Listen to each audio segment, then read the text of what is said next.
Welcome to LOA Today. I'm Walt Thiessen. I've been doing this podcast since September of 2012, and boy, are my lips tired. This is your daily dose of happy.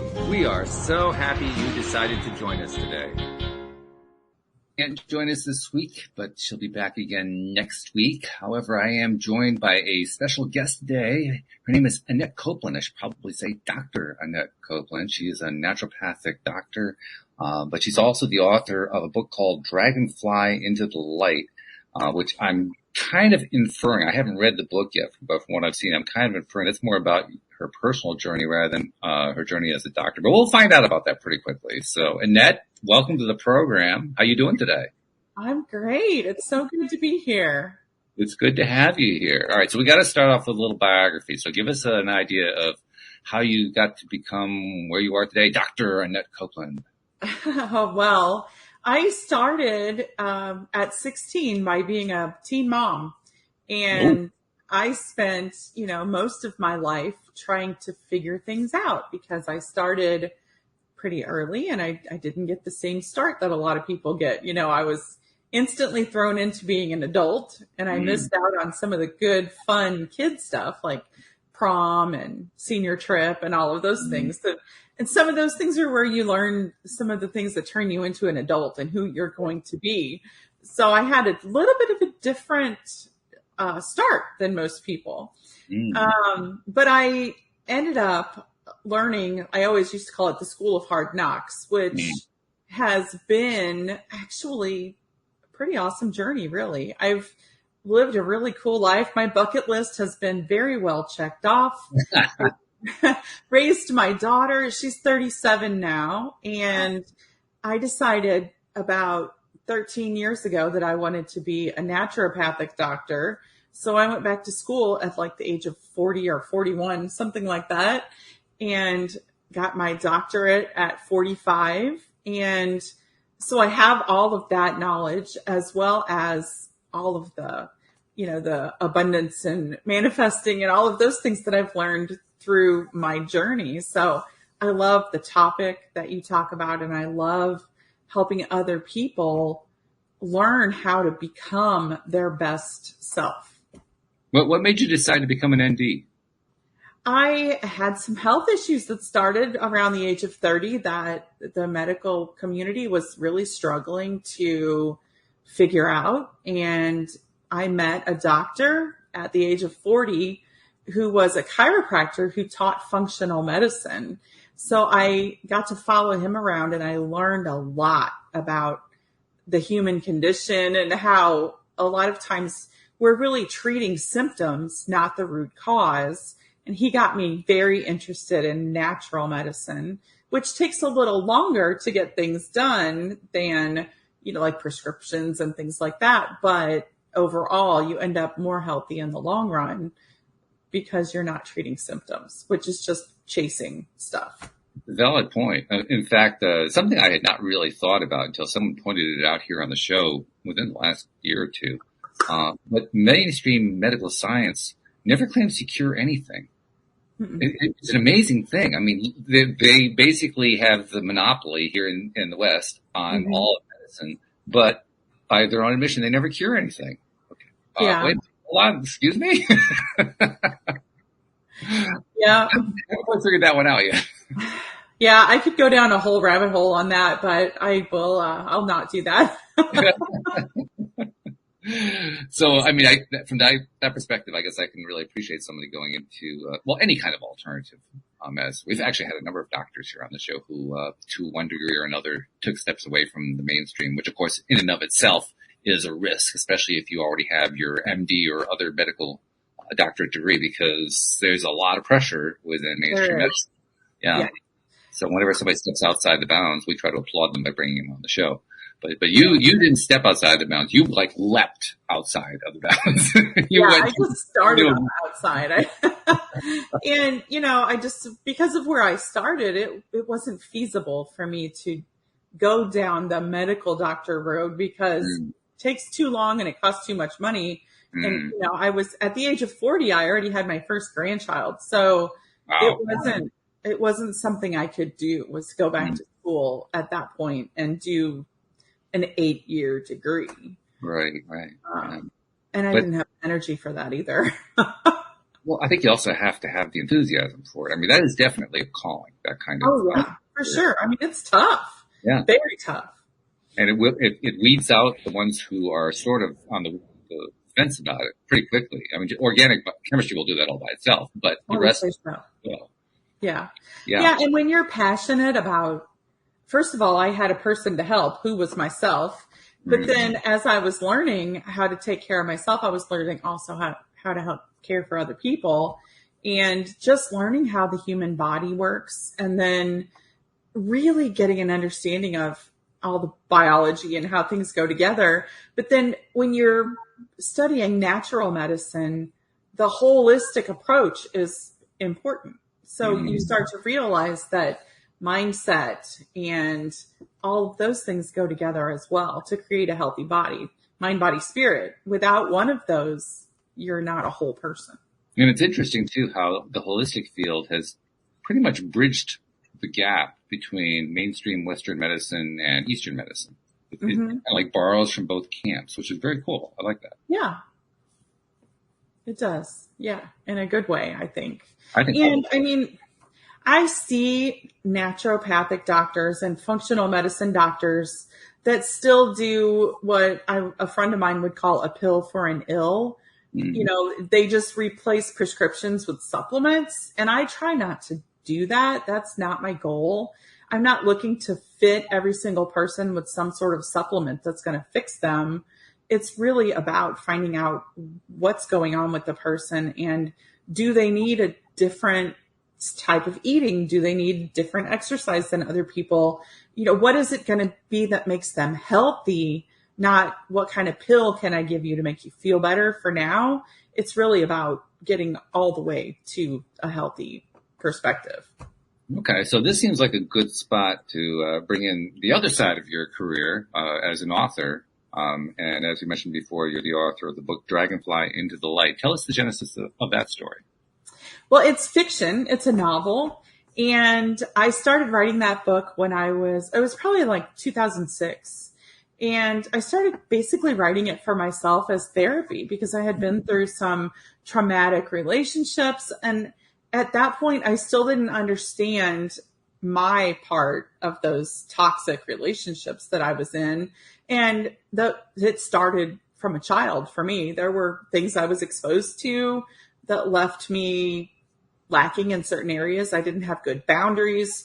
I couldn't recognize a red flag if it was like waving in my face. I just didn't see those things. And since about 2006, I've been on a healing journey to learn how to become a better person and to really get emotionally grown, emotionally regulated, emotionally intelligent, however you want to say it. And over the last probably 5 to 10 years, I've really had a lot of growth in that area. And I wanted to share what I was learning in a way that was fun and captivating and educational at the same time. So I decided to make this book a work of fiction that was very easy to read. And most people say once you start, you can't put it down because it's very, like, it locks you into the characters, and the characters are very real and very relatable. But then also it weaves in some education on how to start becoming a person who isn't necessarily pulled into those types of toxic relationships.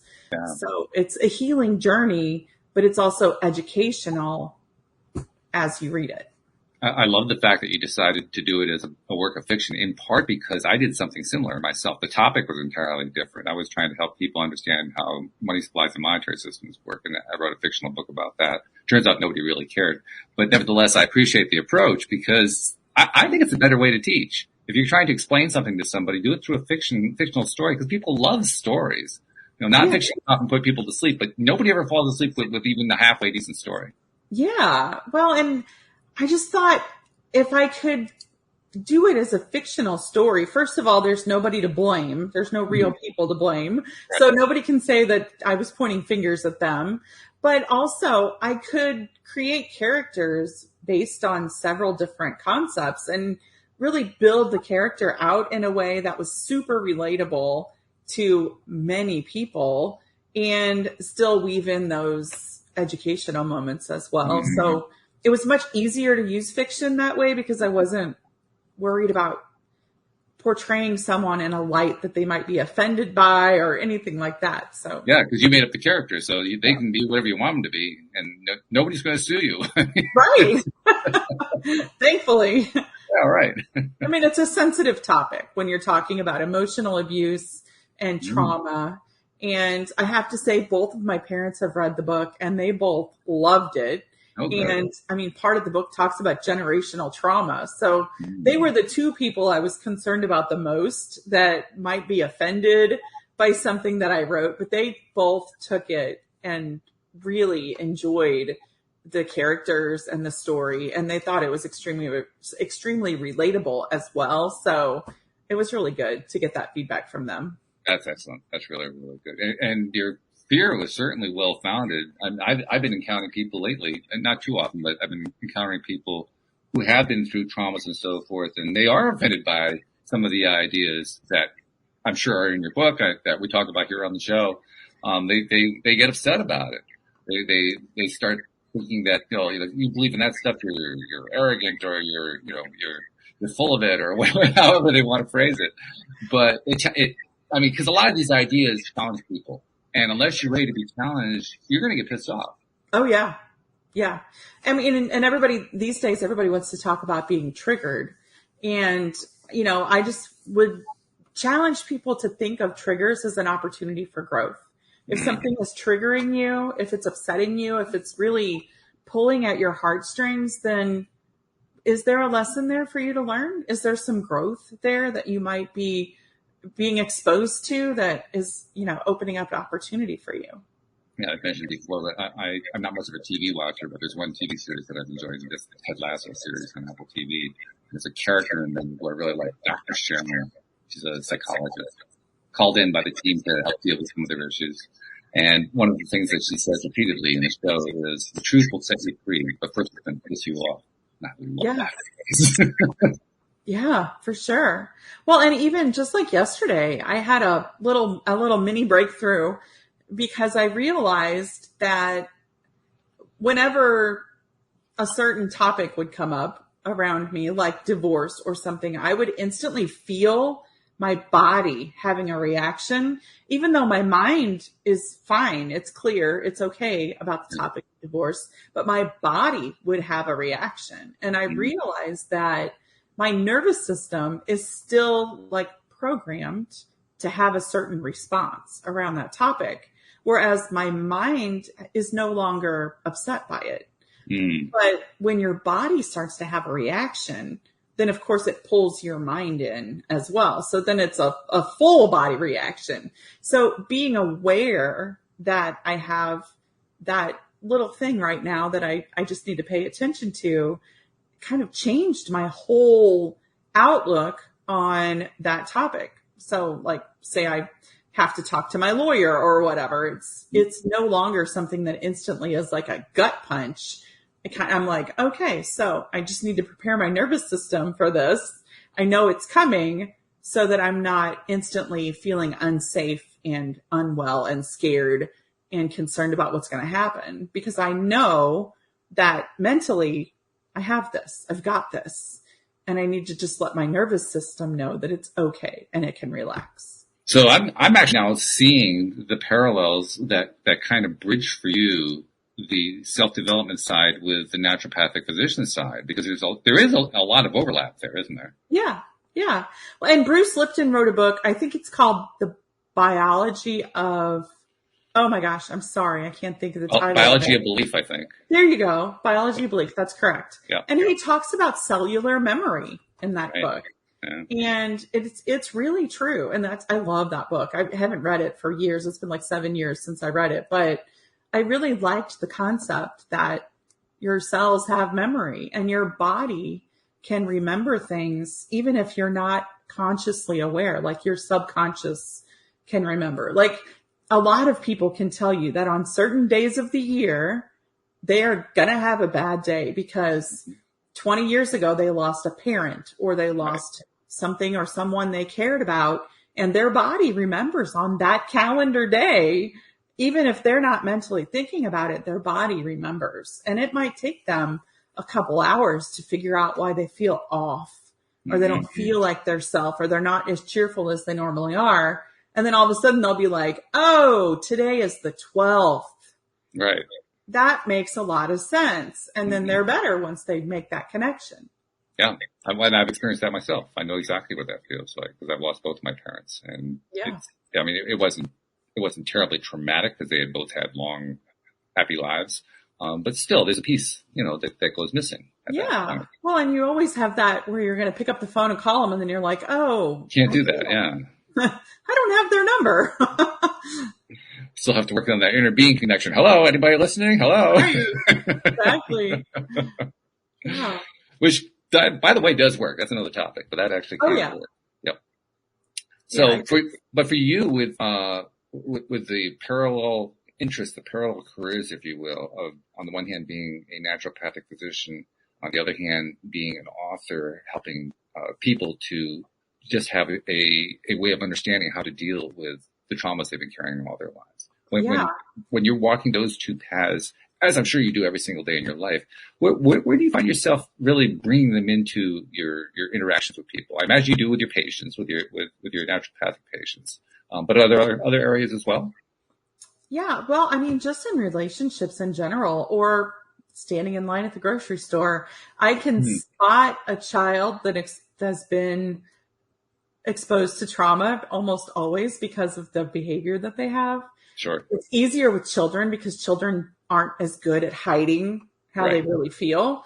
With adults, it's a little more complex, but I can see it on people now, and I can tell that the way they're behaving isn't necessarily deliberate. It's like a learned habit. It's biochemistry based on what they've experienced in their lifetime. And I see, and science has proven that trauma and toxic lifestyles have basically created and expanded the autoimmune issues that people have in this day and age. Expand on that for a moment, because I think that's an important point. Yeah. People that have autoimmune issues, especially ones that come with like joint pain, fatigue, and short-term memory problems, often are very tightly woven with some sort of trauma, typically long-term trauma, not like a car accident, although a car accident can set off a series of health-related problems. Sure. But typically long-term trauma, like they were in a household situation, either with a parent or a sibling or a spouse who was extremely unpredictable, was maybe violent, or even just like to scream and yell a lot. That sort of trauma can set you up with a stress response that's not healthy, and too much cortisol can cause all kinds of problems. And once you're exposed to cortisol like that on a regular basis, it can start to affect your short-term memory. So when somebody says you don't remember, and then you start to wonder, maybe I don't remember exactly, because you can't trust your own memories because you're starting to wonder if they're right. Mm-hmm. And so if you add that short-term memory loss from the cortisol to someone who is either gaslighting you or just mean in general, and, calls you names and calls you out on things and tells you that you're crazy, you start to believe it because you can't recall situations as well as you should be able to. And then you start to play into it as well. So that trauma just keeps perpetuating itself, and eventually it starts to show up in physical ways. And in fact, isn't it also true that it doesn't actually have to be something that was traumatic to you directly? But for instance, you could have, say, a family member who struggled with alcohol and maybe died from some version of alcoholism, or they had a drug problem or something like that. And it's not directly on you, but you had that, that personal, that familial relationship with somebody who, it suffered severely, and in that way it affected you. Yeah, it is very true. And there are so many families nowadays where at least one family member is addicted to something, alcohol or some sort of drugs, or prescriptions are so common now to be addicted to. And, it's a shame that people end up in those situations, but we're not geared to spot that in early enough advanced time to stop it from happening. Like the opiate crisis in America is just, it's crazy. They give you opiates to help with some pain without figuring out what the root cause is. And instead of fixing you, they've just handed you a whole bucket full of additional problems to deal with. And your back might not hurt anymore, but now you're addicted to painkillers. And when they decide, okay, you're taking too many painkillers, we're taking them away from you, then not only do you have an addiction to deal with, but your back pain comes back because it was never resolved in the first place. And then you're depressed and in pain and oftentimes not able to work anymore. And then you become basically a ward of the state because you're depending on support to live your very, very small life because they don't give you much to live on. Yeah. So it's a problem. It is. And I don't know about other countries, but I know the United States has a big problem in that area. I think it's all over the place. You're right. It's especially in the U.S., but I think it's all over the place. I actually encountered somebody recently who lost a son because the son got in an accident, was given opiates to kill the pain. After he was released and healed from the physical injury, he was addicted, started developing a heroin addict, got worse and worse over a long period of time, and then he overdosed. Yeah. And I mean, that's just utterly tragic. It is. Yeah. Super. Now, as we're touching on these very painful subjects, we also want to be finding ways to turn things around. And that kind of ties into what you do, first of all, as an ND, also ties into what you were writing about in your book. Let's address some of those things. How do we go about, we can't change the fact that, the spouse was abusive or, the sibling got addicted or whatever. But what do we do? Well, first of all, we have to get rid of the stigma that tells people that if you were in a situation like that, that you shouldn't talk about it and you shouldn't ask for help and you shouldn't express your feelings, because the worst part about being involved in a situation where there was some sort of toxic or traumatic behavior going on is you're taught to feel shame around the whole situation. And it's not even your shame. A lot of times you're protecting another person. Like if you're living in a house with someone who's an alcoholic and they have a tendency to have outbursts of bad behavior, then you're consistently covering up for their behavior, especially if for some reason they might every once in a while knock you around a little bit. Maybe you have a bruise on your arm because they shoved you into a wall. Somebody's like, I'm just clumsy. I'm clumsy. Mm-hmm. You're not helping yourself by lying about what just happened to you, but it's embarrassing. So we have got to get rid of the shame around those kinds of behaviors and start teaching people, first of all, how to get themselves out of a situation when they're in one. But part of the reason I wrote this book was because I feel like there are a lot of people that are in emotionally abusive relationships with either family members or partners, and they don't even realize they're being abused. Mm. They don't understand why they're in a deep depression, and they weren't a depressed person previously, but suddenly they're depressed and they can't understand why. And that's kind of what happened to me. I was like at the pinnacle of my career. I was making plenty of money. I had 2 homes and I was in a relationship that was very toxic and I didn't see it at all. And I was becoming more and more depressed. And one day I was sitting at my desk and I was like, why am I depressed? I have everything I've ever wanted. My bucket list is all checked off and I hate my life. Mm-hmm. I hate it. I don't want to get out of bed in the morning. I can't sleep at night. I'm miserable. And it finally clicked. I was like, I'm not in a good position. I'm not in a good place. The person I'm living with isn't treating me nice. Like, I need to make some changes in my life. And I tried desperately to change the situation without leaving it. And eventually I realized I had to leave. It wasn't going to get better. But even that first decision of trying to change the situation, that alone takes a breakthrough. Yeah. Because I mean, you described it as shame. I think it's an accurate description, but it also goes beyond that. It's like violating social mores in some undefined way. You know, society is going to get upset with you if you challenge that status quo in some way. Right. Well, and you're also told, you know, you can't tell people about this. You can't talk about this because then you're going to make me look bad. And then if you make me look bad, then I'm going to tell everybody all the dirty little secrets that I know about you. Yeah, that makes it even worse. Yeah.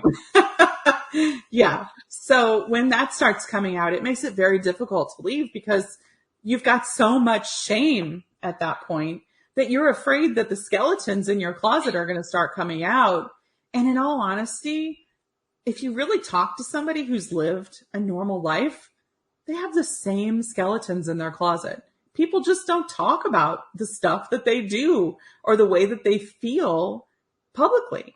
So when you start talking to people about the things that you're afraid of, you find that they have the same fears and the same skeletons. It's also interesting how important your social circle is. Yeah.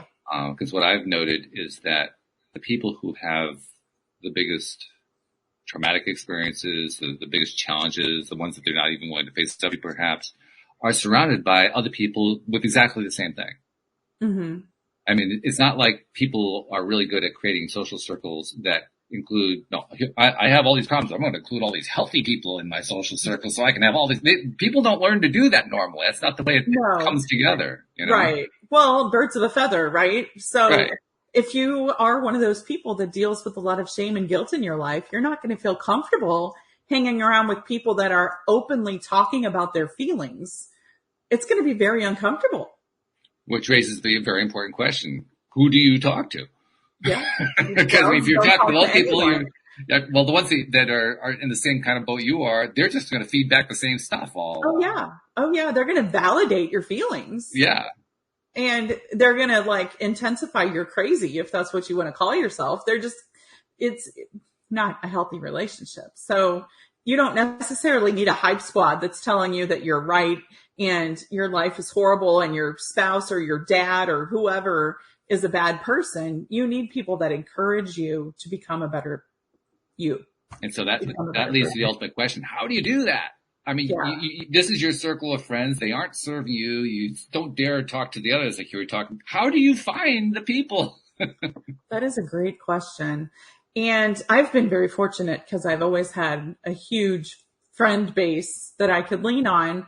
But there were times in my life when I was going through something that I wasn't as good of a friend as I could have been. Like if my friends hadn't continuously checked up on me, we wouldn't have talked because I was in that shame circle and I didn't want to talk to anybody about what I was going through because I was embarrassed that I got myself into another bad relationship, or I was embarrassed that I got myself into a job that was a dead end job and it was never going to be what I thought it was going to be, or whatever the circumstance was.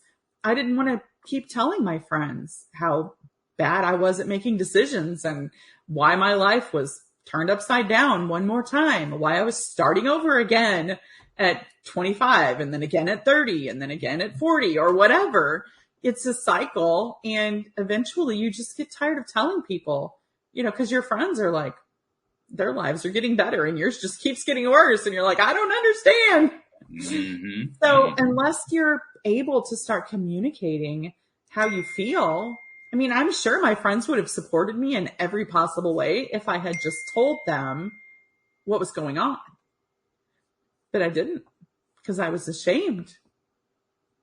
Okay. All right. I still have a little bit of a doubt going on in my head, and it comes down to what we were talking about before. That people tend to hang out with other people with similar kinds of problems. And let's say, for instance, one of your problems is that I think you described yourself at one point as being codependent, and or the flip side of that could be an enabler.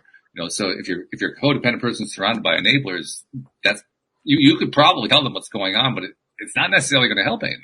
Right. Well, and codependent, I would totally say that was my situation. And the problem with codependent people, and this is a very touchy subject. A lot of people don't like it when you say this, but codependent people become really good manipulators too. Sure. Because they're consistently they're walking on eggshells all the time. They're trying to please everyone. They don't say what's on their mind because they're afraid to rock the boat. That is also a form of manipulation because you're not being your authentic self. And you become that way because you're around people that kind of create that sort of dynamic. So I'm not saying it's your fault that you're manipulating the situation, but you are in your own way, because walking on eggshells isn't going to fix anything. It's only going to make you feel worse and give the other person more power. So it's really a complex situation to be in. And I know a lot of people say, I'm an empath, so I attract toxic people. Well, yeah, you do. But part of that is on you. It's up to you to recognize your patterns of behavior, and it's up to you to resolve the trauma that you have experienced so that you no longer are attracted to those traumatic situations. That's one of the hardest things to face too. We often call that radical responsibility around here. Yeah. Because it's radical. It's really radical. I am the common denominator of everything that's gone wrong in my life. I go, no, wait, whoa. I can't accept that level of responsibility. It can't be true. It can't be that. These things have all happened to me. Right. Oh yeah. I've had some very angry people tell me that I'm wrong with a lot of expletives. But if you're not ready to take responsibility for your own behavior, then you can't change the cycle. That's right. Yeah. And that's where it really becomes tragic, because that's a situation where the person has been handed like a life rope or a life buoy or something like that, and they aren't grabbing it. Yeah. And that's hard, because that basically means you have to say, okay, I respect their right to, not grab the floating life buoy and just, they're going to go where they're going to go. Yeah. That's tough. Well, and so I had a baby at 16, and I got married at 16 and divorced at 18. And I was bound and determined that I wasn't going to ask anybody for help. I was going to do it all by myself. And I was one of those, I don't need your help people. Right. And my daughter wore starched, ironed, perfectly prepared clothing to kindergarten. And when she got to first grade, she wanted to wear stripes and plaid or polka dots and stripes. And I'd be like, no, you're not wearing that, because somebody's going to think I let you out of the house looking that way. And that's not going to be on me. And we had a lot of arguments when my daughter was young, because she had to behave a certain way because I was afraid it was going to look bad on me, because I felt like I had all these eyes on me because I was such a young mom. And I can remember when she was in first grade, I went to the school for her student parent conference or whatever. And the teacher pushed this paper across the desk to me and said, can you take this home and have your mom sign it? And I was like, huh? And she goes, oh, I'm so sorry. You're Kim's mom. And I was like, uh-huh. And she was like, you're so young. I'm sorry. I thought you were her sister. And it was like, wow. It was just so crazy to me that she didn't understand that I was her mom. And it was like eye-opening. And I was like, wow, nobody gets it. Nobody knows unless you tell them. So how did you end up processing that? I didn't have the tools at that age to process anything. I was just like, those people are dumb, and I just moved on. Oh, okay. That's actually not such a terrible response, but yeah, I get your point. Yeah, I was 21 years old. I didn't have the tools at that time to process anything. And I talk about tools a lot because that's what I consider the way that we will learn and how we will teach other people to become self-sufficient emotionally. And I'm one of those people that believes that if you're triggered and you explode on someone else, that's your responsibility. It's not their responsibility that they triggered you. It's your responsibility to understand why they triggered you and learn how to have a normal, natural, acceptable response that comes from kindness and grace, not exploding in anger and blaming other people.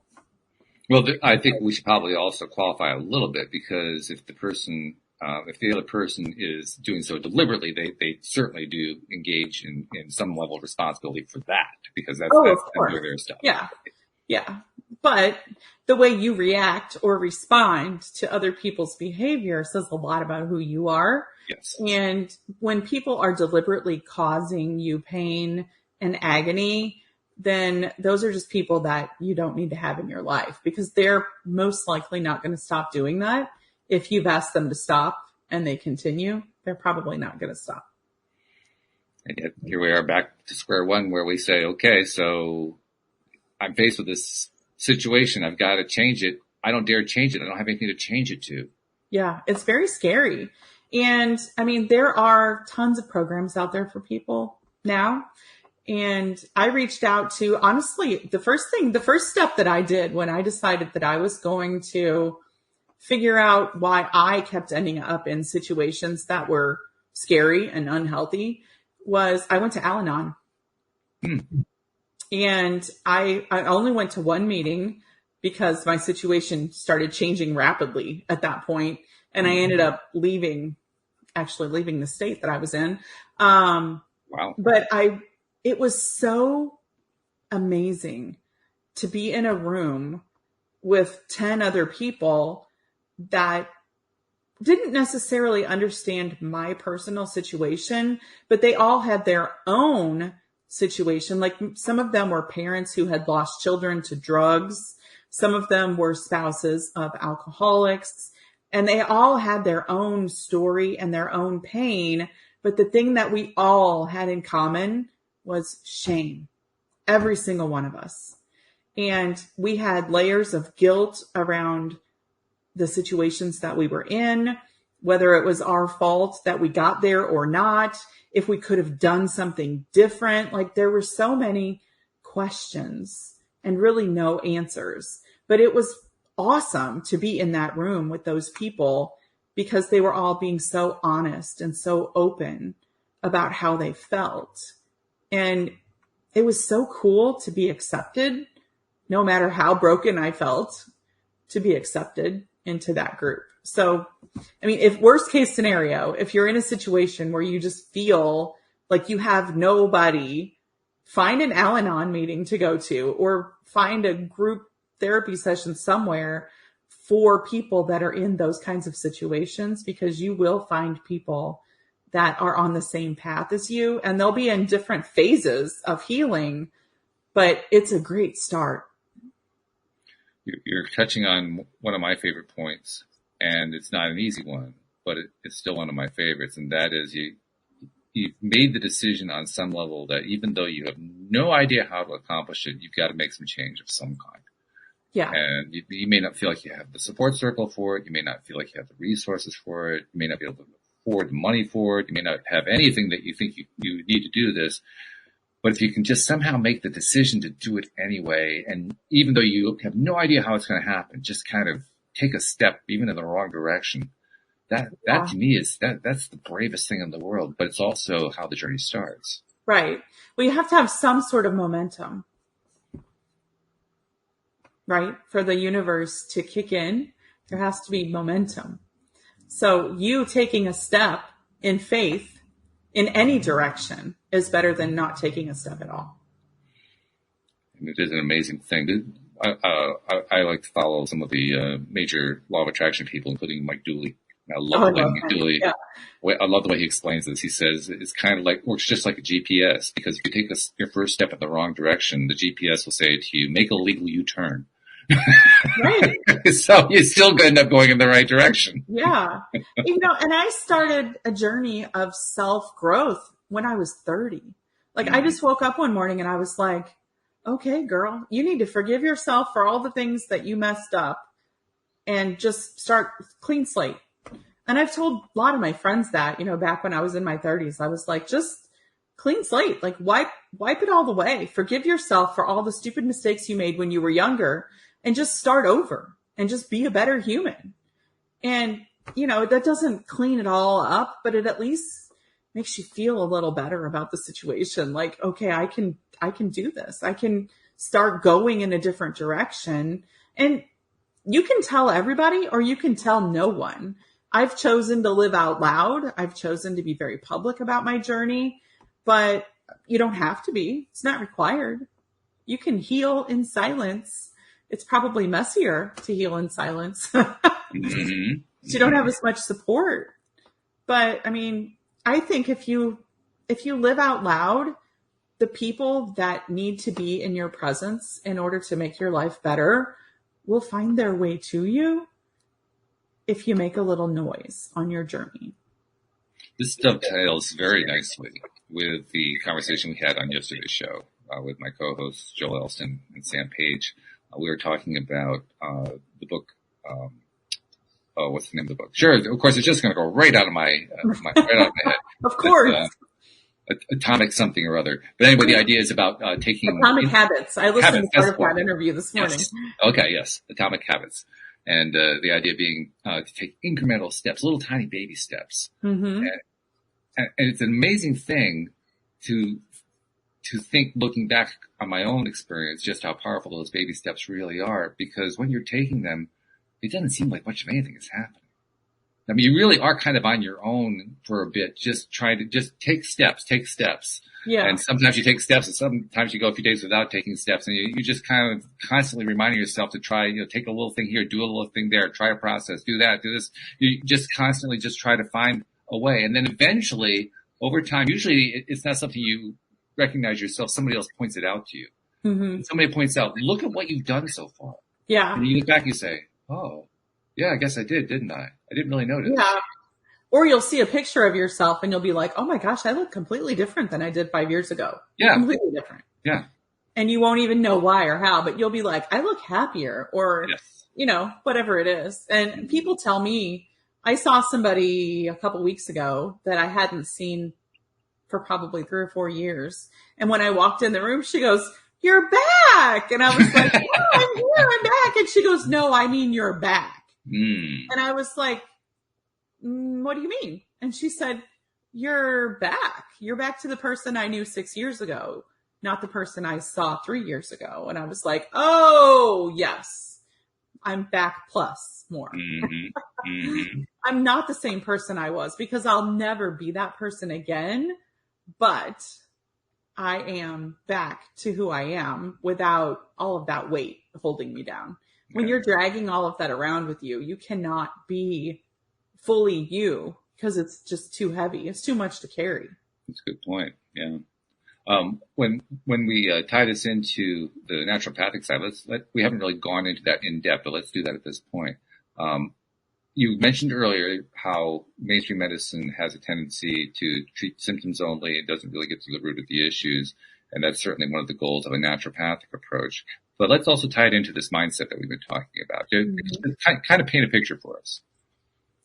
Well, if you're dealing with health issues, and I don't like to diagnose things or call out names of things, but there are some health issues that have some really bad connotations to them. And just the name of them will put you in a tailspin if somebody says it in a doctor's office to you. Not only you, but everybody in your family.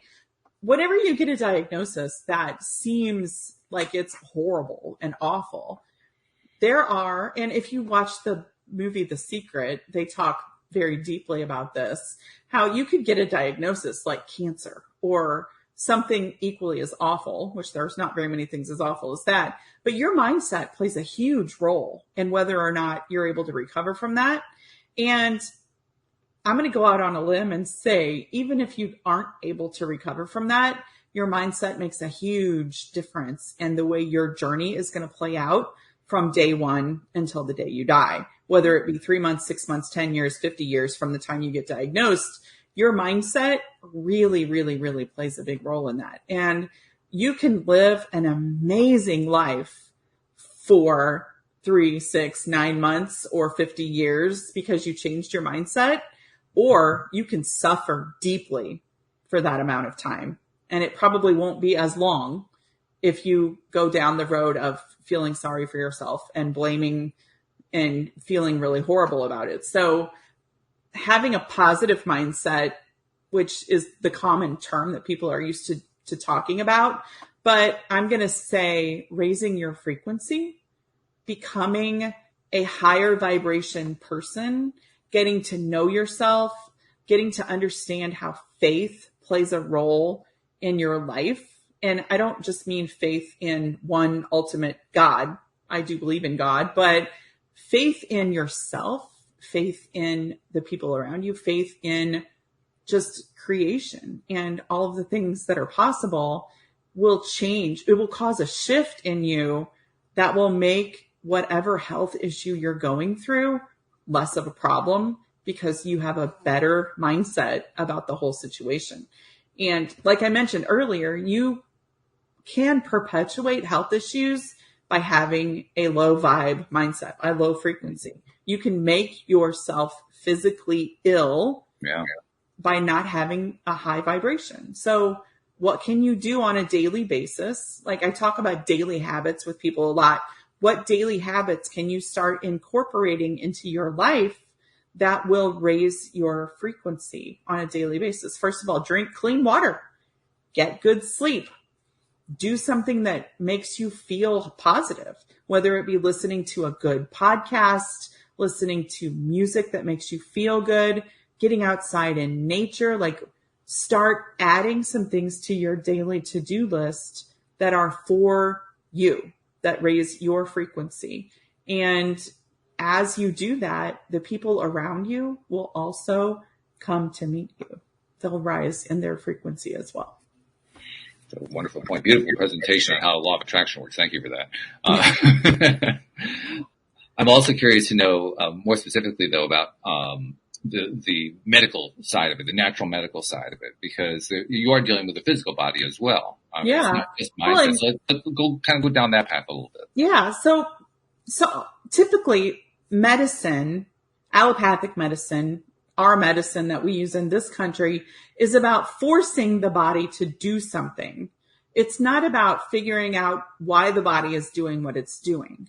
So if you have a trauma that happened, maybe you don't even remember it, something that happened when you were young, and that trauma is like stuck in your central nervous system and it's keeping you off balance, then doing medicine to treat your symptoms is never going to fix anything. But healing your body at a cellular level and getting to the root problem, whether it be because of a blocked emotion or a stuck trauma or just a pattern. I always say that lifestyle is hereditary. If your parents had diabetes, that doesn't necessarily mean that you're going to have diabetes too. But if you were raised in the same house as them and you eat the same way as them and you have the same lifestyle as them, the lack of exercise or poor quality food or whatever, the lifestyle itself is hereditary. And if you continue to perpetuate that same behavior, then you are way more likely to end up with diabetes than someone who educates themselves on what a healthy lifestyle looks like and starts living on purpose to avoid ending up with that situation. So like you could say that DNA is about responsible for maybe 15 to 20% of that.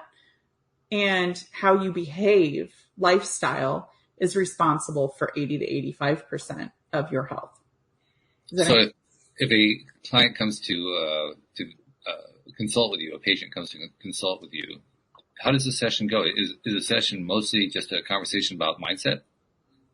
Well, I really want to talk about history, like what kind of things have happened health-wise in the past. I want to get a good picture of what your lifestyle looks like and maybe what it looked like in the past. Because a lot of times when people seek out a naturopathic doctor or a functional medicine doctor, they've already figured out that they need to do something different.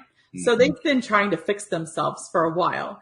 So a recent history doesn't always uncover something. So you might have somebody that has like Lyme disease or something from a tick bite that happened 10 years ago, and they've been battling their health for years. And if you're only going back 6, 9, or 12 months, you're not going to uncover something like that. Or somebody like me, I had Epstein-Barr virus from God knows when. Wow. As a child, I'm sure. I never had mono that I'm aware of, but I had Epstein-Barr. And Epstein-Barr has caused me all kinds of problems throughout my adult life.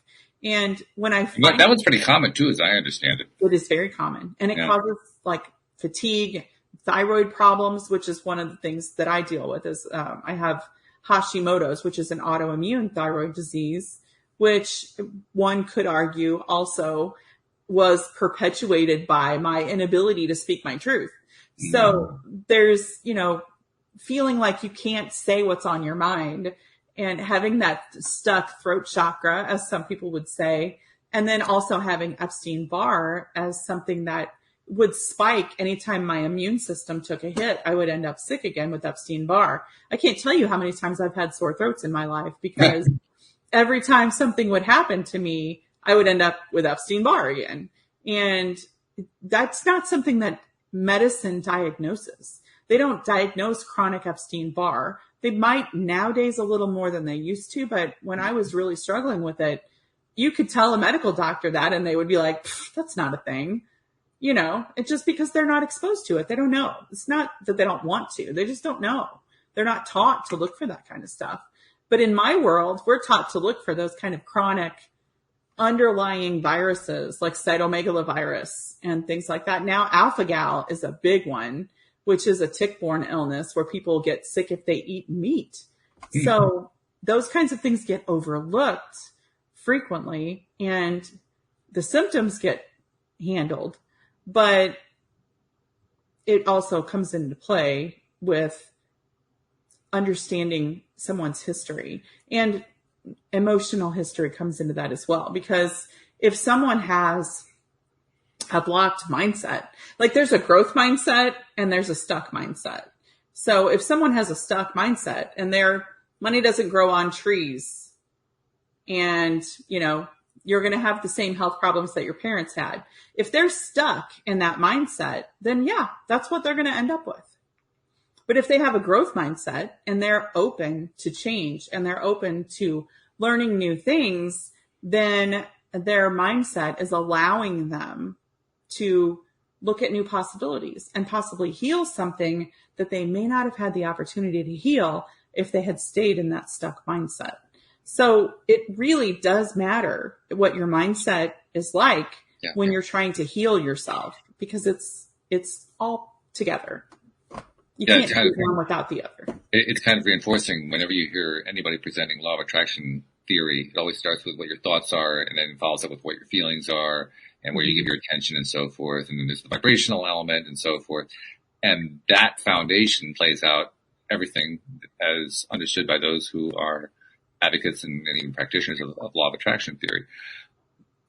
It plays out in every arena, including in those arenas where where people don't believe in a law of attraction element, but it still plays out anyway.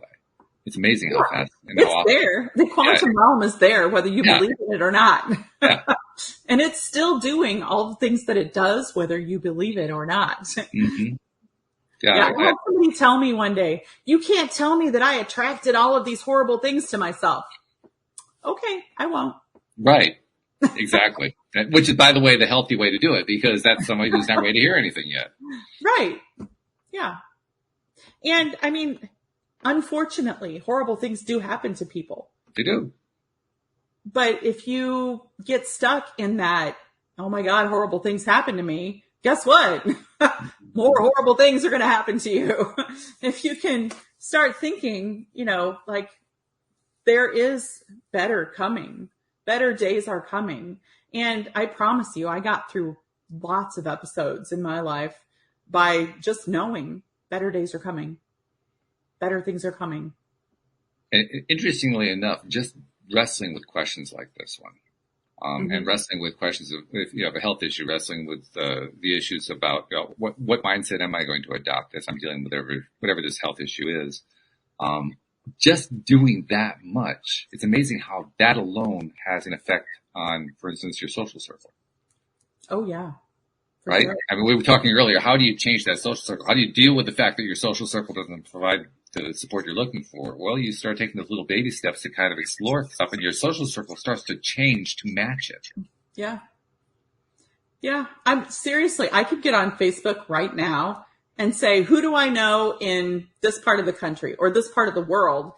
And I promise you, somebody will get on there and say, hey, I do. And I'd be like, I'm going to be in your area. Would you like to meet up? They would be like, hands down. Let's do it. Yeah. Let's meet up. I would love to meet you if you come to town. Yeah. And on top of that, they would most likely say, do you need a place to stay? Yeah, right. It happens all the time. Sure. Yeah. That's the beauty of technology too, because technology has really made it a whole lot easier to expand our social sense. It's not like in the old days when, if you grew up in a small town, that was it. That was your entire social arena. Yeah. And unfortunately, small towns, the rumor mill can really get you down sometimes if you get stuck in that mindset. Right. Yeah. And, I used to always say all the time when I was young, I don't care what other people think about me, but I did. Sure. I did.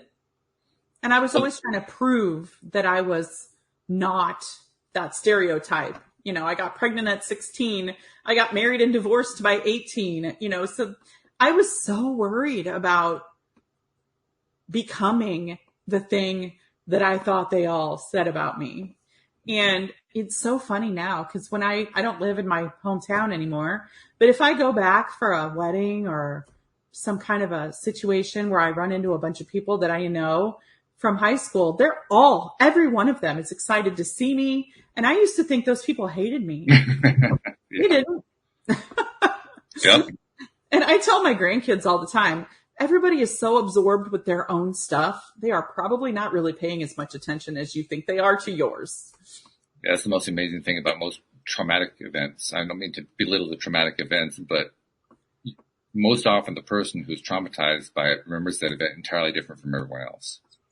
Well, and I'm here to tell you that you can turn a trauma into something way worse than it was just by reliving it over and over and over and over again. Yeah. You just make it that much worse. And unfortunately, when you've been exposed to some long-term trauma, it can take you a while to break that pattern because you're so stuck in the vortex of thinking about it and worrying about it. And you just get stuck. And I call it circling the drain. You're just circling the drain and you never go down because you're just stuck in this vortex of pain. And you're almost afraid to let the pain stop because you don't know what's on the other side. Yeah. It's a great point. So it's a hard change to make. And I chose to do this change with no substances. I didn't date. I didn't drink. I didn't do any drugs. I didn't take any prescriptions. It was just me and my feelings. And let me tell you, it was ugly sometimes. Yeah, I can imagine. It was. But I knew that I had something inside of me that needed to be uncovered or repaired or fixed or just discovered. And what's really funny is I thought I was just going to wake up one day and be better.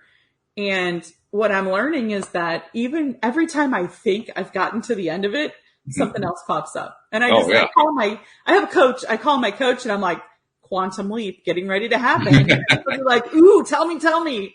Then I'll be like, well, first of all, I'm really tired. All I want to do is sleep. And a lot of people think that's depression, but some it can be. Just need rest. Yeah. And I feel guilty when I rest. So that's one of my things. I don't know where I picked it up from. Was my grandparents in the background saying, stop being a lazy bum? I don't know. Possibly. It's very possible because my grandparents were through the Great Depression. So They had ideas about how things work that are different than they are today in society.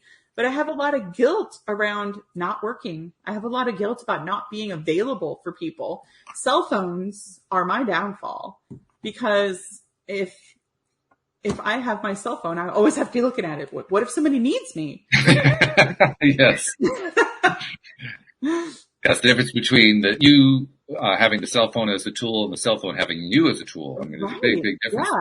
Yeah. And those are habits that we have to change in order to be healthy for ourselves. We have to learn to set boundaries around our own needs. And when you feel guilty about taking care of yourself, those boundaries are very hard to set.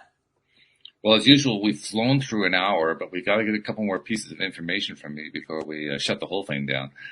First and foremost, tell people about where they can find the book. I imagine it's all the usual places, but tell them about that. Yeah, well, right now it's on Barnes & Noble, and it's also on Amazon. Okay. There are probably other outlets that have it, but I know it's available in those two places.